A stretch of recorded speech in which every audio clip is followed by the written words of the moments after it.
We continue reading from Bhagavad Gita as it is, chapter 2, text 54. Arjuna vacha sthita pragnasya kabhasha samadhistasya keshava sthita dihi kim prabhasheta kim asita vrajeta kim. Arjuna said, O Krishna, what are the symptoms of one whose consciousness is thus merged in transcendence? How does he speak? And what is his language? How does he sit? And how does he walk? So, because Krishna was telling Arjuna that give up this duality, victory, gain, and with a steady mind, be fixed in transcendence. So Arjuna is asking now, how does a person who is liberated, what is his consciousness? What does he speak? How does he sit? How does he walk? As there are symptoms for each and every man in terms of his particular situation.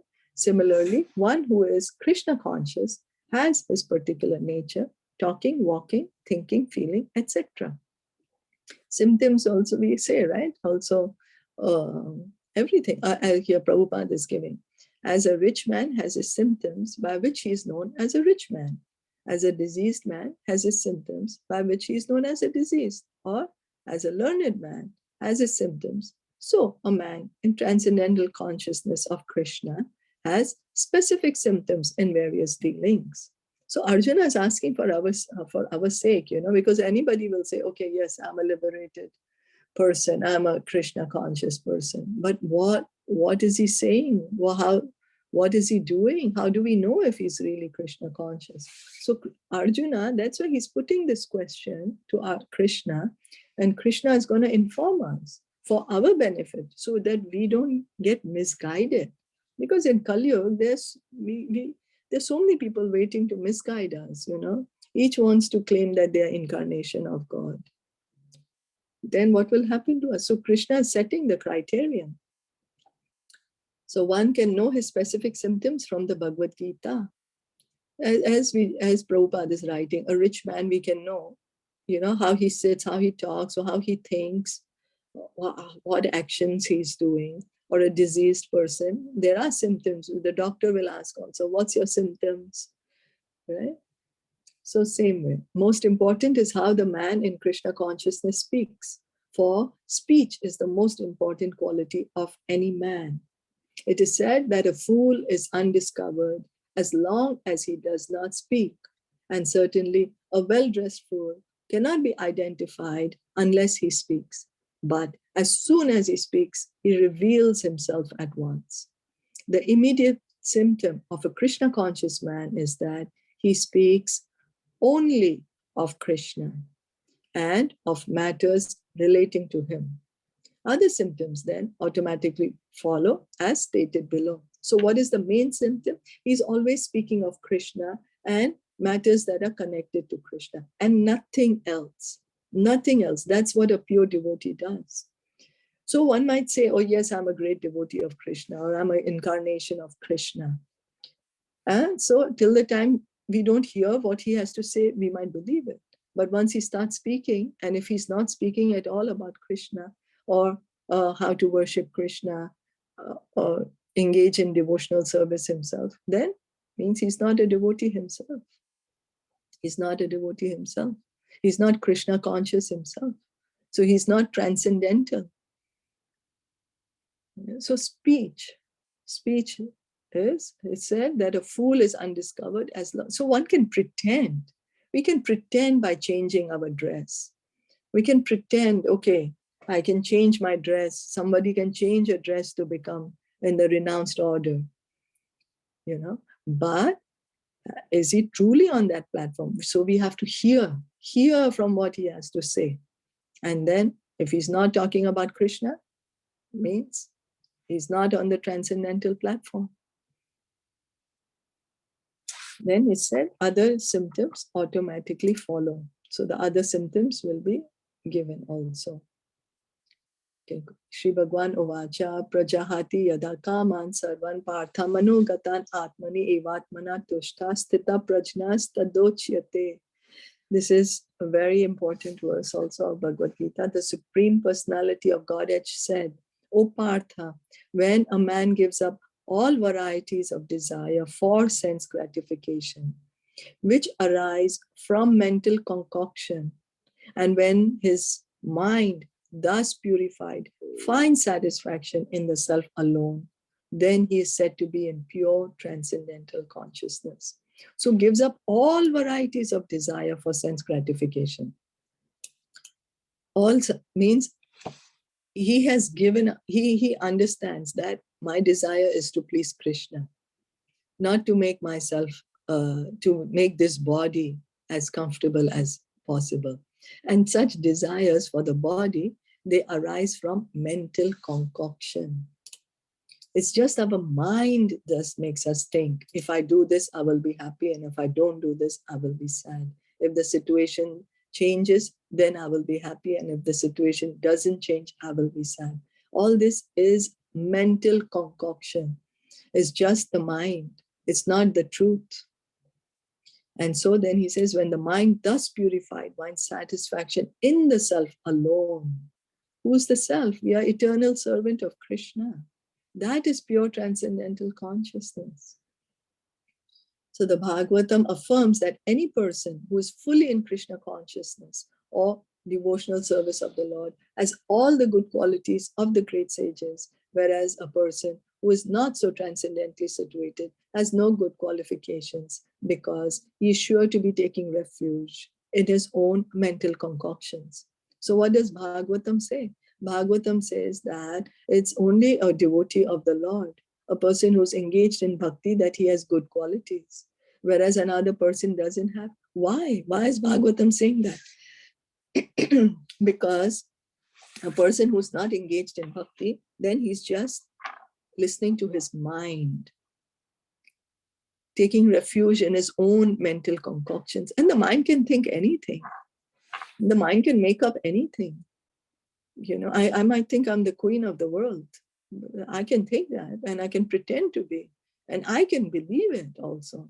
And I might be able to convince a few others to believe it, you know, and they might actually believe it. But does that make it the truth? No, it's not. It's just a mental concoction. Consequently, it is rightly stated herein that one has to give up all kinds of sense desire manufactured by mental concoction.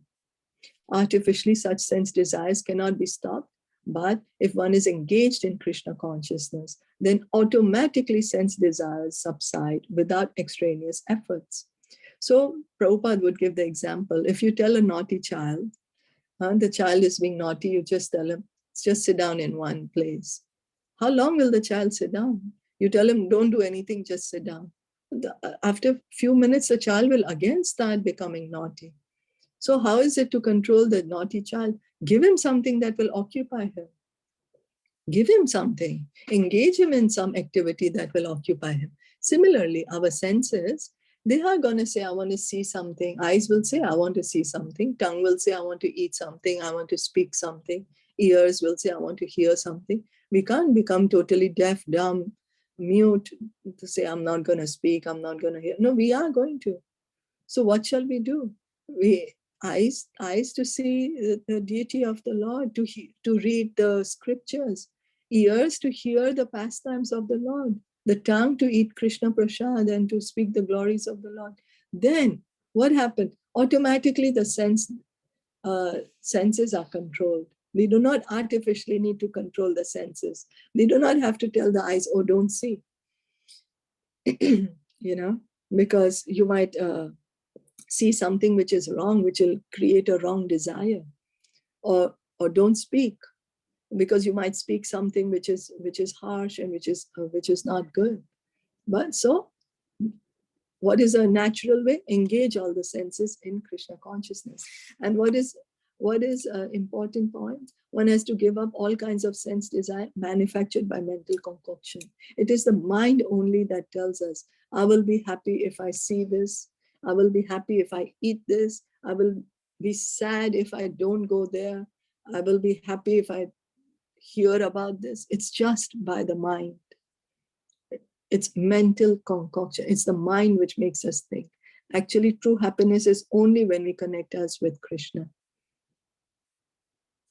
Therefore, one has to engage himself in Krishna consciousness without hesitation, for this devotional service will instantly help one onto the platform of transcendental consciousness. So with faith, without doubt, we should just begin hearing and chanting about Krishna. Immediately, instantly. See, it's instantly help onto the platform of transcendental consciousness. It helps us immediately. The moment we hear from Bhagavad Gita, oh, we are speaking about Krishna. Then we are not thinking of material desire immediately. The highly developed soul always remains satisfied in himself by realizing himself as the eternal servitor of the Supreme Lord. So a person who is transcendental, Arjuna is saying, how will I know that somebody is a great personality, a transcendental person, liberated soul, a pure soul? What is he going to have? What is his consciousness going to be like? He will think himself, realizing himself. Not only think, but realize himself as the eternal servitor of the Supreme Lord, that he's a humble servant of Krishna. He has realized his position. Such a transcendently situated person has no sense desires resulting from petty materialism. Rather, he remains always happy in his natural position of eternally serving the Supreme Lord. So we see natural position. What's our natural position? Eternally serving the Supreme Lord. Who's the Supreme Lord? Krishna. And in that way, we are going to be happy.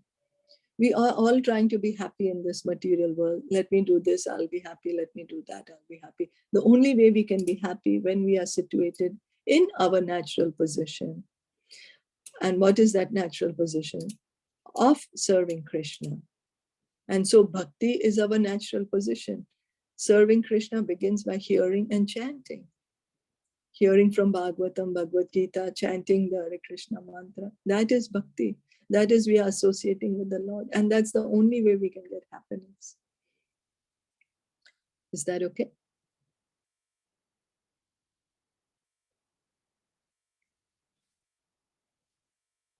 Yes. Any questions or comments? So that means that whatever desires or anything that we have, we should put it in, like, it should be for the Krishna, right? Yeah. Yeah. Now what has happened since time immemorial, we are taking on different bodies, different types of bodies. And so we are used to thinking that, oh, I'm the body. And the only way I will be happy is if I enjoy my senses through sense enjoyment. I will eat something, I'll be happy. I'll go here, I'll be happy. I'll do this, I'll be happy. I will sleep, I'll be happy. I will listen to this, I'll be happy. I will meet this one, I'll be happy. That's what we are thinking, because each of us is searching for happiness. But the only way we can find happiness is when we connect ourselves to Krishna, because that's our true position. Because why? We are not the body, we are the soul. And what's the position of the soul? We are eternal servant of Krishna. So everything else is just the mind. Our mind is telling us, oh, I will be happy in this material world. That's the mind that is telling us. Mm-hmm. And that's the illusory potency of Maya. Maya makes us think that we'll be happy here. So our desire to enjoy separate from Krishna, that is Maya actually. That I will be happy without Krishna, that is Maya. That's the only thing, that is what Maya is. That I will be happy without Krishna. I can enjoy without Krishna.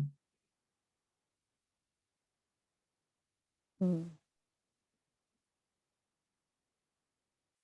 Yeah. And that is an illusion. That is an illusion. Our true happiness is only when we connect ourselves to Krishna. So anything which we think is separated from Krishna, that is Maya. Mm. Yeah.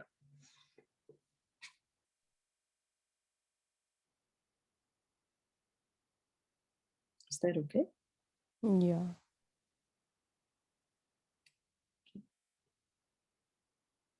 So any other realizations or comments or anything? No. No. So then we'll stop here for today. Yeah. Okay. Srimad Bhagavad Gita ki jai, Srila Jai. Prabhupada ki jai, Gaur Jai. Premanande Hari Bol. Thank you so much for joining in today.